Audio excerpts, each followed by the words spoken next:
Sveiki, esu Miglė Pašnikovičė. Šiandien kviečiu sužinoti, kas bendro tarp statistikos, matematikos ir dirbtinio intelekto.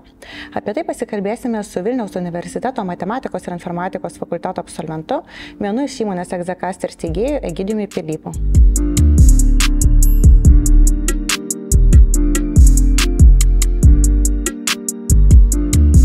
Dirbtinis intelektas yra ta pati rebrandinta statistika. Labas, Egidijau, esi mūsų fakulteto absolventas. Esi baigęs statistikos programą, kuri dabar nebeegzistuoja. Dabar jį vadinasi duomenų mokslas. Prieš kiek metų stojai į MIFą? Oh my god, tai buvo labai seniai. Man reikės, kad tai buvo 2006 ar 2005 metai, dabar tiksliai nepamenu, bet taip, tada buvo tai statistikos studijos. Mano laikais, statistikos studijos turėdavo tokią hierarchiją. Jeigu pirmiausia stoji į finansų ir draudimo matematiką, jeigu neįstoji tenais, tada stoji į ekonometriją ir visi, kas neįstoja į ekonometriją, gali įstoti į statistiką.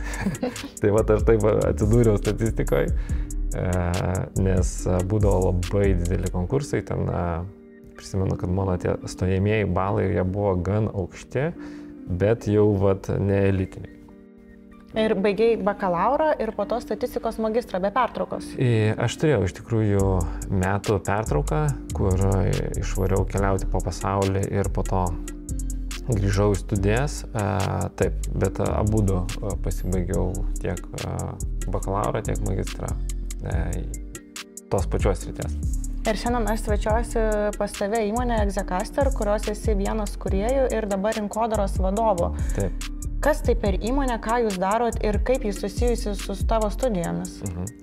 Tai Exacasteris yra tokia įmonė, kurie mes pradėjome iš tikrųjų nuo machine learningo paslaugų. Tai dabar mes teikiam 3 paslaugų grupės, padedame dirbti su klientais, dideliem operatoriam, padedame kurti dirbtinio intelekto algoritmus įmonėms ir padedame joms kurti duomenų saugyklas. Tai tokios kaip ir 3 skirtingos veiklos sritis, bet viskas prasidėjo nuo machine learningo.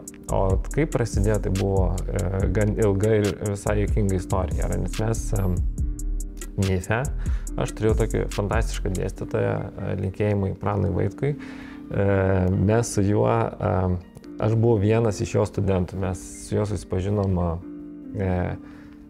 pradėjome bendrauti maždaug nuo 2 kurso. Pranas buvo žymus MIFE tuo, kad turėjo Vaitkaus mokslus apie machine learningą prieš tą 20 metų. Tuo metu, kai machine learningas ir dirbtinis intelektas, jie net nebuvo plačiai žinomi, tai buvo besivystanti matematikos sritis ir buvo neaišku, ar tai yra matematika, ar tai yra programavimas ir panašiai. Ir jisai tuo metu buvo visiškai taip sakant, apsėstas dirbtiniu intelektu. Tai jisai skaitydavo naujausius straipsnius ir pasakodavo mum, kas naujo matematikoje. Sako, čia yra toks metodas, o mes sėdėdavom ir tos metodus iš matematinių straipsnių perkeldavom juos į kodą ir testuodavom. O sakai mes, kas tie mes? Ar čia buvo dėstomas dalykas, kurį buvo galima pasirinkti, ar čia buvo kažkokia papaskaitinė veikla? Ne, čia buvo viskas, kas buvo po paskaitų. Yra ten, sako, Vaitkus sako, aš būsiu ten antradienį, atvaryk, tos valandos, atsineša tokią šūsnį straipsnių ir jisai man ten piešia formulės, aš ten suprantu kas antrą arba kas trečią elementą, bet viską užrašom kodų ir testuojam. Ir mes su juo iš tikrųjų testuodavom, bandydami užkariauti pasaulį ir nuprognozuoti valiutų kursus. Nes be abejo, esi studentas, galvoji, kaip čia man uždirbti visus pasaulio pinigus, tai greičiausias daiktas yra atspėti, kaip atrodys valiutų kursai ir viską uždirbti. Tai mes nuo ten prasidėjo darbas su dirbtiniu intelektu ir machine learningu. Dirbtinis intelektas dar ir dabar labai gąsdina žmonės, ypač kai jis tapo toks labai prieinamas. Taip. Kaip tada atrodė prieš 20 metų, kaip atrodė, jeigu savo tėvam pasakydavai, kas tas yra dirbtinis intelektas, kaip visa aplinka į tai reagavo? Tai visa aplinka reaguodavo kaip į visiškus keistuolius. Dėl to aš niekam nesakydavau, ką aš darau. Aš sakydavau, aš pardavinėjau batus. Nes tiesiog tu gali bandyti... Keistuolis nebuvo, kad baimės keltumėt. Ne, tiesiog aš bandydavau paaiškinti, ką mes darom, bet principė, kaip čia, mumis nurašydavo kaip ant tiesiog kažkas, ką daro kažką nesąmonę ir tiek. Tai va, tai mes tiesiog dirbdavom su šituo. Ir aš su Vaitku, mes jau daug metų rašėm tos algoritmus skirtingus, kaip prognozuoti tas valiutų kursus ir panašiai. Ir tuo pačiu metu aš dirbau Bitėje, produktų vadovu. O Bitėje, atsiprašau, pertraukiau, dirbai Bitėje, kai studijavai bakalauro ar magistros? Kai bakalauro? Jo, kai studijavau bakalauro, Bitėje aš irgi atsidūriau, būdamas studentų, labai gerai prisimenu, važiuoju 16 trūlikų namo ir pamačiau skelbimą, kad Bitė ieško geriausių idėjų konkursą. Ir aš tuo metu sakau, reikia suaplikuoti tiesiog, nes ir tuo metu buvo, vėlgi čia prieš 20 metų, mano pasiūlyta idėja buvo SMS chatas. Labai panašiai kaip dabar yra koks Viberis ar WhatsAppas ar Messengeris, kur tu gali su vienu žmogum arba su grupe žmonių tuo pačiu metu susirašinėti. Mano laikais tai buvo neįmanoma. Tai buvo vienas SMS-as, ten viskas labai sudėtinga. Tai aš pasiūliau šitą idėją. Aš su šitą idėją laimėjau pietus su Bitės CEO. Mes su juo papietavom, sako, tu gal nori atvaryti pas mumis praktiką atlikti. Tai ir aš tuo metu buvau ten jauniausias Bitės praktikantas, iš karto praėjo praktiką, pasilikau tenai dirbti ir tuo pačiu metu studijavau, su Vaitkum darėm tas Vaitkaus mokslus gaminom ir Bitėje buvau produktistas. O kelintam kurse įsidarbinai? Antram. Antram kurse jau? Taip. Tai va, aš tuo pačiu metu vyko viskas in parallel, buvo labai daug įdomaus veiksmo. Ir gavosi taip, kad aš kažkurio metu baigiau savo karjerą Bitėje, nes norėjau daugiau matematikos. Tada su Vaitkum mes prognozuodavom šituos valiutų kursus, bet tuo metu irgi man atėjo suvokimas, kad nekuriu daug vertės. Tiesiog nieko gero nepadarau pasauliu. Ir aš išėjau iš Bitės. Ir po kažkurio laiko paskambinau savo būsiam vadovui, tokiam Šarūnui Chomentauskui. Sakau, Šarūnai, aš turiu geriausius pasaulio algoritmus, kuriuos man Vaitkus atneša kiekvieną dieną ir aš juos ten programuoju, bet sakau, neturiu verslo problemos. Šarūnas sako, duok man šiek tiek laiko ir aš grįšiu pas tave. Ir jisai skambino už gal poros valandų, sako, Gydėjau, mes prognozuosim, kurie klientai atsijungs pas operatorius. Ir sako, aš ten susitariau su viena Vilniaus kabelinė televizija, duosim mums duomenų, galėsim pabandyti modelį sukurti. Aš 3 naktis gaminau, ne 3 naktis, 3 mėnesius maždaug naktim gaminau modelį, parašiau algoritmą, kuris prognozuoja, kurie kabelinių televizijų klientai atsijungs. Ir nunešėm, mes padarėm prezentaciją tai kabelinį televiziją, sakom, šitas 1000 klientų atsijungs. Jie sako, fantastika, mes neturim pinigų, už ką jums mokėti.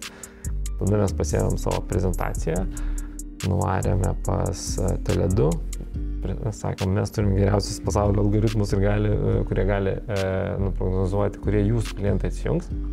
Jie sako, visiškai nesuprantam, ką jūs darot, skamba įdomiai, pabandom. Ir taip atsirado Excasteris.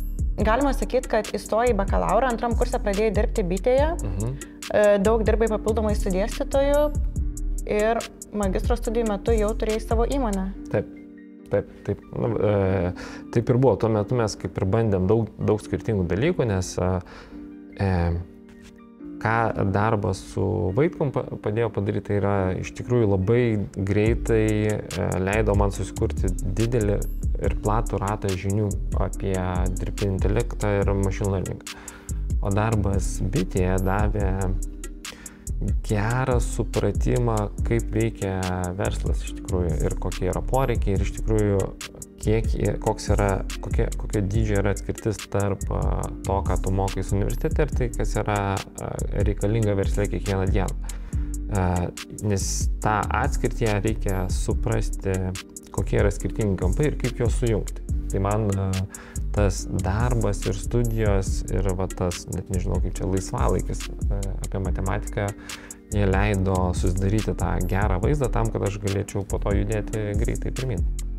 Pakalbėkime apie studijas. Statistikos programa buvo pakeista ir atnaujinta į duomenų mokslo, nes statistika tapo toks sausas ir gąsdinantis žodis. Nes atrodo, kas iš to, kad aš baigsiu statistiką, analizuosiu duomenis ir galbūt čia nebenaudinga, galbūt niekur nebenaudojama. Kaip tau atrodė statistikos studijos tada, kai studijavai ir dabar, kai esi vienas iš įmonės steigėjų, vadovauji didelėm komandom. Ar ta statistika šiais laikais yra reikalinga, iki kiek reikalinga?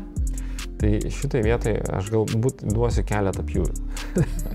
Pjūvis numeris 1. Tai yra, mes kai studijavom, tai aš labai gerai prisimenu, kad būdavo studijuoji vieno kurso metu 5 skirtingos matematikos, 3 skirtingi programavimai. Ir atrodydavo, Jėzus Marija, kaip viskas sudėtinga. Ir jeigu aš pažiūriu į savo kolegas, kitus studentus, jie ten gali nuvaryti ir išlaikyti egzaminą iš bendro išsilavinimo, ne? O mes negalėdavom išlaikyti egzaminą iš bendro išsilavinimo, nes tu arba moki ir supranti teoremas, formulės, etc., arba nemoki ir negali to padaryti. Tai šitai vietai buvo labai stipri mokykla matematikos. Ir tai yra iš tikrųjų, tai davė labai gerą pagrindą suprasti, kaip veikia procesai. Nes ta logika ir formulės, tai duoda labai gerą analitinį mąstymą. Esi pats iš Šilalės. Taip. Kai atvažiavai į Vilnių, baigęs mokyklą, ar labai jautėsi skirtumas bendrai? Apie draugus jau kalbėjai, kad nieko nepažinojai, turėjo čia tuo 100 pirmadienį. Kaip dienotvarkės susidėliojimas, kaip krūvis, transporto naudojimas, pasirinkimas? Tai viskas yra kitaip, ar ne?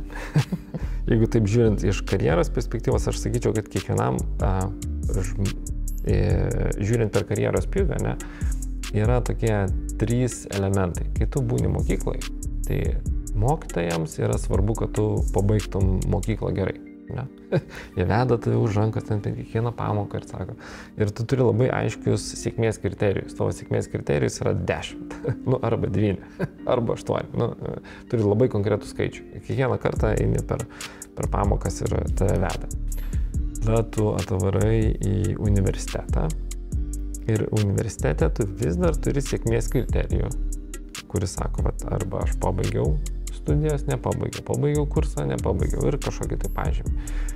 Bet skirtumas yra tas, kad tavęs niekas nebeveda už rankos. Niekam neberūpi, kad tu nepabaigsi. Tai tokia, mokykloje visiems rūpi, Jėzus Marija, tu tik tai pabaig, ne?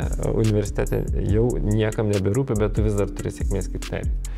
Kai tu pereini iš čia, iš šitą sėkmės kriterijų ir jau pereini į verslą, ten pasidaro visai kiti daiktai. Nėra jokios sėkmės kriterijaus, yra vienintelis dalykas, tai yra tu gauni pilną laisvę kurti kažkokią vertę pasauliu.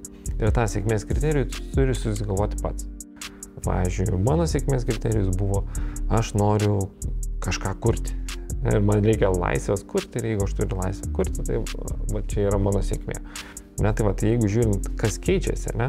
Tai yra pirmas daiktas, kai tu iš mokyklos pereini į universitetą, staiga tu gauni laisvę ir atsakomybę už save. Bet vis dar turi šiokį tokias gairias, kas yra gerai daryti ir kas yra nežinia, ar gerai ar ne.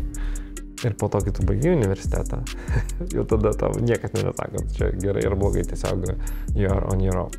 Tai tas, aš manau, kad yra labai svarbu suvokti, kad kuo anksčiau tu kaip žmogus pradėsi priiminėti atsakomybę už savo veiksmus, ne, tai tuo bus geriau. Ypatingai tose situacijose, kaip pavyzdžiui, nežinau, aš kai buvau mokyklai, visi klausinėjo, kuo tu nori būti užaugęs. Ir tai yra labai sunkus klausimas ir sunku surasti atsakymą. Aš irgi neturėjau atsakymą ir dabar neturiu, dar nežinau, kuo noriu būti užaugęs. Bet dabar jau žinau, kad aš vairuoju tą savo mašiną. Kai aš buvau 10 klasėje, man atrodė, kad už mane vairuoja kažkas kitas. Gal tėvai, gal mokytojai, gal kai nueisiu į universitetą mane nuvairuos ar dar kažkur. Turėjo praeiti nemažai laiko, kol supranti, kad tu iš tikrųjų aunini tą savo gyvenimą ir važiuoji ten, kur nori važiuoti. Sakai, kad dar dabar nežinai, ko nori būti užaugęs, o mes studijų mugėse labai dažnai sulaukiam klausimų iš moksleivių, tai kuo aš dirbsiu baigęs šitą programą, kuo aš dirbsiu baigęs šitą programą. Ir labai dažnai jaunam žmogui kyla tas klausimas, ką man rinktis, kad kažko būčiau. Tai iš tavo patirties, kaip reikėtų rinkti studijų programą? Aš rinkčiausi per tai, ar man yra įdomu ar ne, nes su 100% tikimybė už 10 metų tu dirbsi kažką kitko. Kadangi viskas dabar yra labai keičiasi, ypač technologijų pasaulyje, aš nežinau, ką aš darysiu už 10 metų. Čia 100%. Po bakalauro studijų baigęs statistiką metus keliavai. Taip. Ir po to vėl grįžai studijuoti ir būtent statistiką. Kodėl po metų pertraukos, man atrodo, ir pamatęs pasaulio vėl rinkaisi būtent šitą sritį? Trumpas atsakymas yra Vaitkaus mokslai. Nes iš tikrųjų santykiai su dėstytojais yra labai labai svarbu. Nes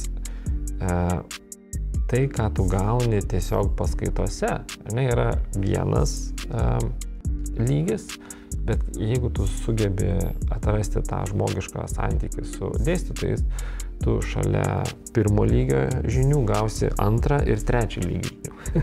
Ir tai yra labai labai svarbu iš tikrųjų. Nes jeigu tu paprašai, kad tau papasakot daugiau, tau visi papasakos daugiau. Ir visi būtų labai laimingi papasakot daugiau. Ir tai duoda tą atsakymą, kodėl aš rinkausi toliau studijuoti statistiką, nes aš tiesiog žinau, kad aš galėsiu gauti dar daugiau žinių. O daug drąsos reikėjo baigus bakalauro studijas, turėjai darbą, nutraukti darbą, imti metų pertrauką ir iškeliauti. Ir kur keliavai? Drąsos reikėjo daug. Dėl to, kad aš dirbau bitėj, tai buvo labai gerai apmokamas atlyginimas ir panašiai.